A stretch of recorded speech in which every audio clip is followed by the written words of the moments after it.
Welkom bij de videoserie. Welcome to the video series Guiding Visually Impaired Students. In this video, we'll show you what you can take into account if a visually impaired student participates in ball games. We're playing basketball, and Rob is the only visually impaired student.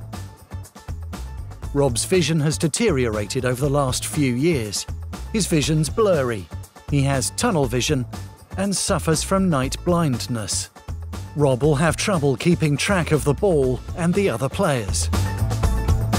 We try to adjust the situation so Rob can participate, and the others aren't inconvenienced by the adjustments. The other players are aware of Rob's visual impairments, which is important. We can make the following changes. We play 4 against 4, so it's less crowded. We choose a ball Rob can see clearly. We play zone defense instead of man-to-man. This creates more overview for Rob.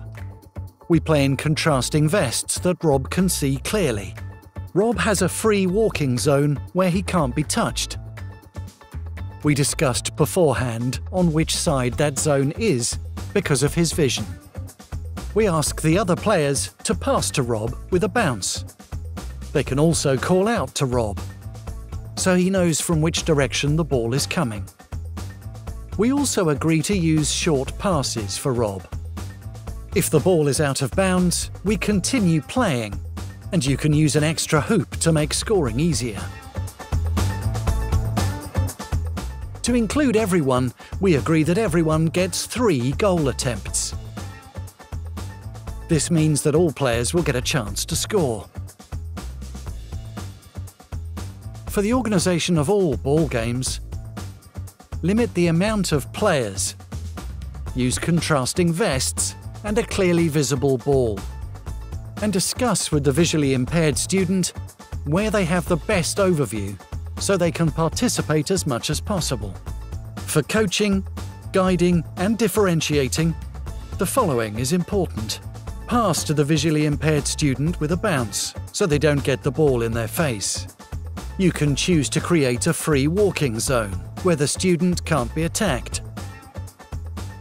You can also agree that the scores of the student count double, so he's more involved in the game.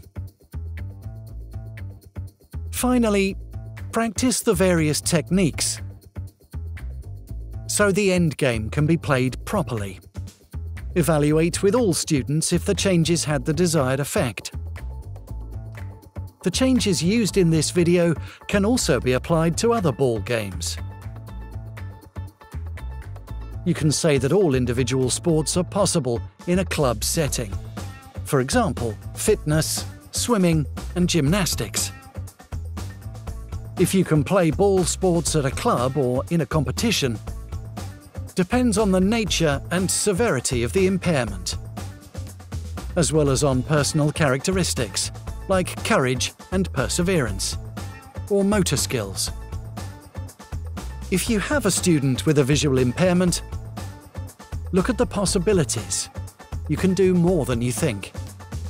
This concludes the video series Guiding Visually Impaired Students. There's also a video series about guiding blind students. You can find this on the YouTube channel of Royal Dutch Visio. Thank you for watching.